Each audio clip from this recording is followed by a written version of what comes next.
What is your relationship with time? Are you wired and tired, stressed and overwhelmed, busy and going nowhere? Or just want to scale your business? Welcome to Take Back Time with your host, Penny Zenker. Penny focuses on books, strategies, tools, and tips to help you work smarter and approach your time more strategically. As a result, you can have more energy, focus, and get more done in less time. Be more efficient and effective. Get ready to take back time. Hello, and welcome to Take Back Time.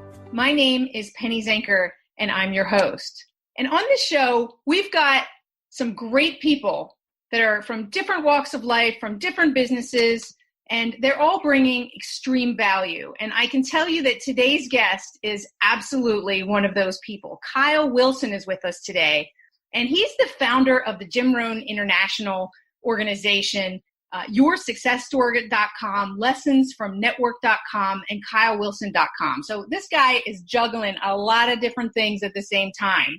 And he's worked with top names in the personal development industry, including his 18-year business partner, friend, and mentor, Jim Rohn. And he's also worked with Jeffrey Gitmore, Og Mandino, Brian Tracy, Les Brown, Darren Hardy, Robin Sharma. I mean, listen to all these names. This guy he's been the wind beneath their wings, right? And he's the author of the 52 Lessons That I Learned from Jim Rohn and Other Great Legends that he promoted, that I promoted is the name of it. And he partnered with Mark Victor Hansen and Jack Canfield on Chicken Soup for the Entrepreneur Soul. So I could go on and on about talking about how Kyle has filled seminar rooms. He's launched multiple best-selling books and personal development publications. This guy is a rock star, and he's here with us. Kyle, it is so good to have you here. Penny, thank you so much. It's my honor. Wow. I mean, you've worked with some really incredible people. Yeah, I've been very fortunate. You know, part of that was learning to create platforms, right? So I became a seminar promoter, and when you can fill up rooms, you can attract great people. And so that's how it all really began as a seminar promoter. And then, you know, I adapted, and when the internet came around, you know, built a huge email list. And again, that was a platform for people with great content to get their message out. So it's been a phenomenal journey. What was one of the biggest challenges that you had starting out creating that? Well, you have to, anything, you know, I always say everyone starts at zero, right? So whoever you're following, whoever you want to become like, whoever that competition is, you know, they started at zero. And so I had to start at zero. I had to learn through the School of Hard Knocks and challenges. And it took me a while, but I got pretty good. And a big part of it was the influence of Jim Rohn. I discovered his message and really followed his principles and philosophies. And that helped me grow as a person. And, you know, in the whole seminar promoter world, that requires a lot of activity, a lot of effort. I had to become a student, had to learn. But it's something that over time, you know, I got pretty good at.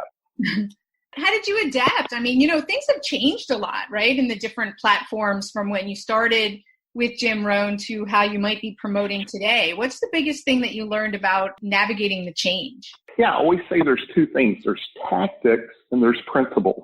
And tactics change, right? Obviously, social media is a big tactic now. Right.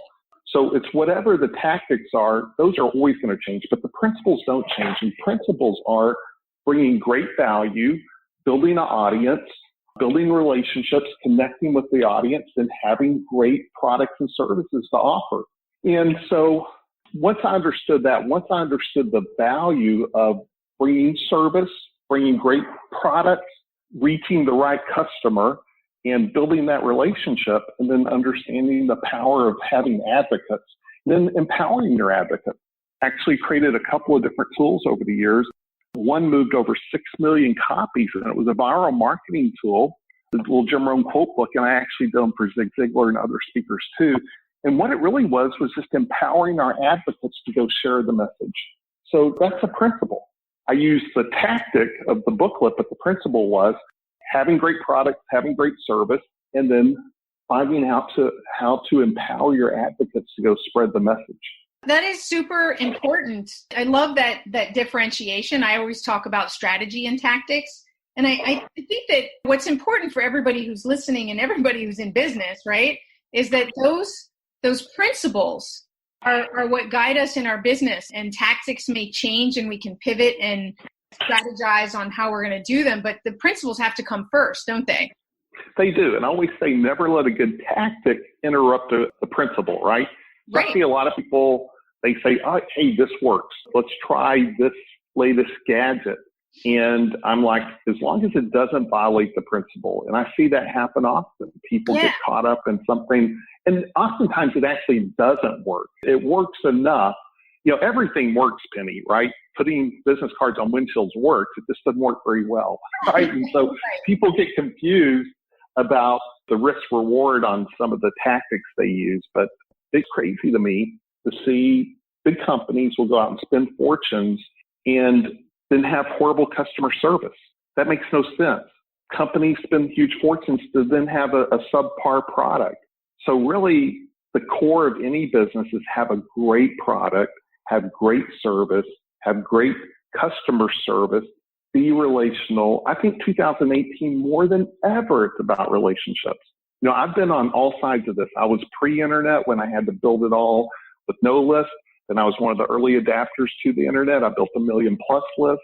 Now I'm looking currently, and it's really about connecting with people and relationships and getting them from social media platforms to get together. Like I do inner circle masterminds, and that's where the real magic happens is when you can actually get people together.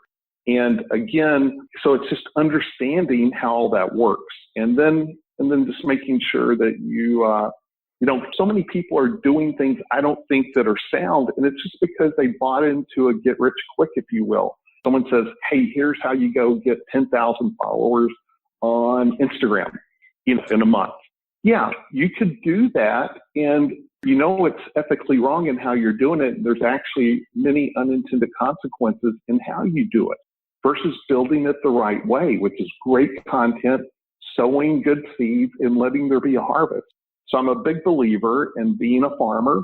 If I'm going to go create a fantastic wine and have a vineyard, it's going to take some time, but that's going to outperform over time someone else just trying to get a quick result. And that's just how you mentioned I've done a lot of things.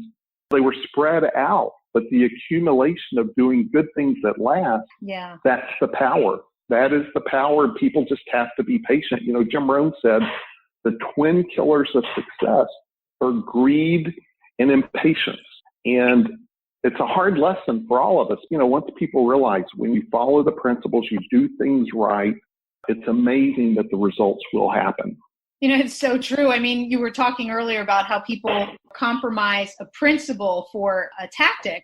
And that is, they're looking for that quick result. And I think it's brilliant to really check in when you're developing something type of company, as you said, and make sure that you're really checking in on the process and its quality from start to finish. Because a lot of people, they just focus on one step of the process. They don't really manage it all the way through. And that's where it'll bite you in the butt, right? Yeah, and a lot of times that's out of ignorance, right? It's their first go around and they bought into kind of a get rich quick type of mentality. And I'm talking internet marketing, and that is my world. I'm an online marketer. I built a 1 million+ list. I had hundreds of products, but I watch so much BS out there, and people say, oh, wow, if I just build it, they're going to come. I'm going to make so much money. Let me just throw it out there. And that's the opposite of the truth. That's not going to happen. If it ever did happen, it doesn't happen now. Your stuff has to be really, really good. And converting cold traffic into buyers is very difficult, very expensive. You know, the only way to really make it work if someone's thinking long term is to do it right. Create something people will really want and then put it out there in a smart way. And then, you know, build a foundation. Like I have zero interest in doing any one and done type of activity. Anything that's a one time without a residual long-term compounding effect is really just a bad use of time. When we're talking about productivity secrets, one of them is make sure everything you do is going to have a long-term build to it, right? We talked about being strategic, right? Absolutely. What's that one domino you can knock down that will knock down the rest of the dominoes? And so would people think, hey, I'll just go create something, throw it out there and people are going to buy? It's their first rodeo. They haven't gone through the experience of that's not going to happen. Got to be really good. Or at the end of the day, you're just churning through people. And the results are going to be very minimal, if not actually very bad.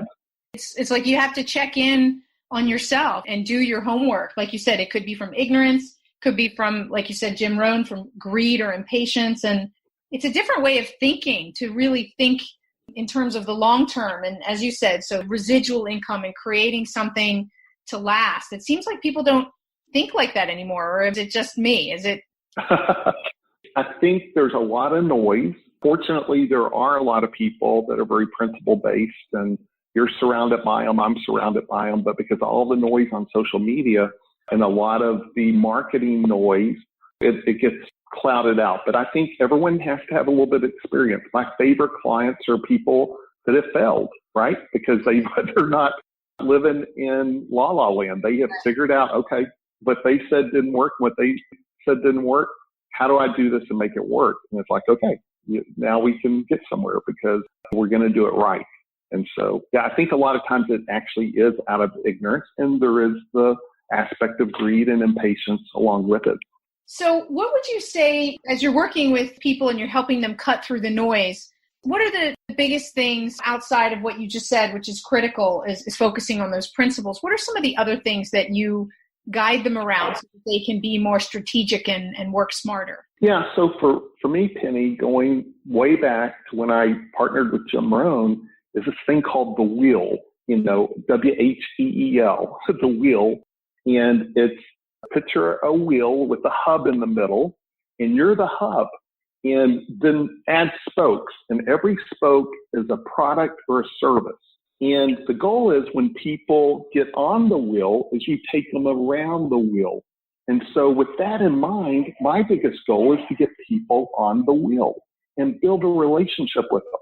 It's different than a funnel. People are caught up in funnels. Okay, I'm going to get cold traffic and I'm going to take them down this funnel and sell them something, which does have an agenda to it. The wheel is more like building a relationship, and they pick and choose which spokes they're interested in. So back to the strategic part of it is you have to be strategic about what those spokes are. You know, what one spoke, if you added it, and I have some examples of ones I did that changed everything. What one spoke, if you added it, we get more people on the wheel and take them around and build the relationship. Mm-hmm. So for me, back in 1994, and back to the question, it's finding that secret sauce. And that's the question I always tell people is you got to begin with what makes you special? What makes you unique? What makes your message unique? What can you offer that most people can't offer? And typically it's just whatever makes you very unique. I think it's Sally Hogshead, it's unique and different is better than better, right?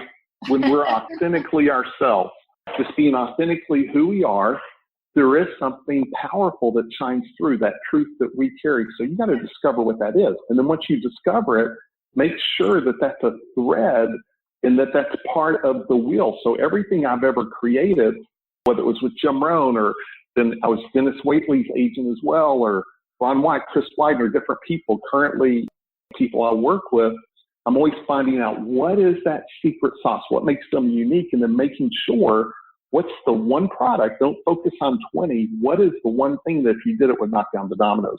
For Jim Rohn, it was a little quote book, and then it was another, that we sold 6 million of, and then I did another little audio called Building Your Network Marketing Business, sold millions. But more importantly, in the 6 million and the millions, was it got people on the wheel, and we built a relationship with them. And from there, they came to our seminars, they bought our programs, and we weren't just constantly trying to upsell people to something bigger. We were actually building an audience, building a tribe, building relationships, getting great value. And then that's when you have advocates, and there's nothing more powerful than having people out saying how great you are. And so I think a lot of people are in that cold traffic cycle versus warm and hot traffic. Yeah. And how do you get warm and hot traffic? You have to build a relationship, give people great value, give them something they want. And a lot of people take their customers for granted. Again, that's a bad principle. It's a bad philosophy. And so how do I now serve my warm market, serve the people that love me? And then by taking care of them, they become advocates. And now you're dealing in the warm and hot traffic. So just to jump in here, yeah, exactly. It's a smart model. I mean, it's dealing with your advocates. If they already love you and take care of them, then they're going to go and spread the word. And then you've got, in a way, an alternative sales force, if you want to call it, right, who are advocating right. on your behalf. And that was easier than, like you said, just trying to spray and pray approach by knocking on everyone's door. That's not going to get you as far. Yeah, and trying to quickly, so many funnels out there, they're trying to take cold traffic and turn people into a sale so quickly. And I get it. I understand. And I think there's some scenarios where I get it. But for the most part, the more you can realize that if you have an opportunity to build a relationship. So the example for me is, and I know we're going to bring it up at the end, but it applies to what we're talking about. I have this thing called 52 Lessons I learned from Jim Rohn and other legends. And it's free. And people get on it. And then I give them a weekly lesson. And I don't try and sell them anything. What I do is when I'm talking to my list, if I have an event coming up, I tell everyone about the event. If I have a book project coming up, I tell everyone about the book project. But they're not in a funnel. I'm not trying to drive an agenda. I'm giving them great content. A lot of people wouldn't be able to afford things I do. And that's totally cool with me. I'm not trying to sell them. I'm just building a relationship, talking to my audience. And that's what I tell people, whether you're a doctor, whether you're an accountant, whether you're a speaker, an author, key is you want to be building a list and talking to the list. I've given them great value and then occasionally give them something to say yes to and say, wow, I would love to be part of what you have coming up. And that's, in my mind, that's fishing versus hunting. I'm not out hunting. I'm actually out just putting out good stuff. And those that want it will say yes. I like it. I think that it's, I like how you're comparing it to the funnel. And so that we can really see that it's really a more of a relationship builder than a funnel that quickly and weeds them out quickly, right? So then in a relationship, they're just selling. I mean, it's just right. That's why you're so successful and why you've created very successful speaker brands and different people that you've been working with are raving about you because you're helping them to build those long-term relationships. And, I get the benefit of feedback. And part of it is over the years, I pay attention to everyone that says yes to anything. And it's always fascinating. Some people, you're speaking at an event, they sign up for whatever you're doing. Some people, though, it's 5 years later, right? But the cool thing was they got on my wheel, they got on my list. I'm not just trying to bombard them with stuff. I'm actually just building a relationship. And when the time's right, they say yes. The time's not always right. And sometimes the people that they're not candidates for what I'm doing, whether it's economically, they're not there or it's just not right for them. Sometimes they refer someone that it's right for, right? So again, the key is whether you're doing a podcast or an interview or you're speaking or you're at a meetup or you're an event and you're meeting people, if they're potential candidates to build a relationship with, I always encourage people, have a list and start talking to the list and give great content, become a utility, be someone that's connecting people in the marketplace. And there's so many great things that can come from that. And part of it is that platform we began the call with. You've created a platform. When you're part of someone's event, you can send it out to your list and invite people. So now you're more valuable when you're a speaker, or if you're on a podcast, or you're doing an interview, or you're sharing responsibility with someone on an event. The more you build your audience, the more valuable you become because you've now created a platform. Absolutely.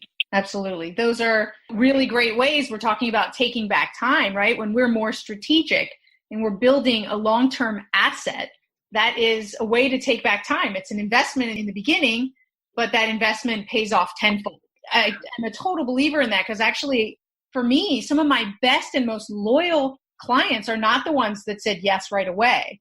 Sometimes it's the ones that built a relationship over time, and then they became clients and have been clients for 10 plus years. So I totally appreciate that value, that relationships are so valuable no matter what stage they're in. Yes.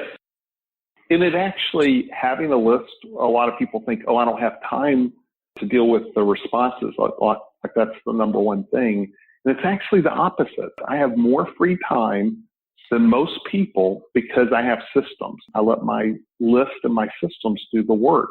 I put good stuff out. If people are interested, they say yes. Then if they send me a question, I send them, here's how they could sign up for whatever they want. Or if they want some resources, I give them a link to go get to those resources. But what I am doing is building these relationships. So when they're ready, they say yes versus someone, like we said, having to hunt and go out and get a new customer. And I see that a lot. People are having to start over so often. And if they created the right systems, it actually saves massive amounts of time.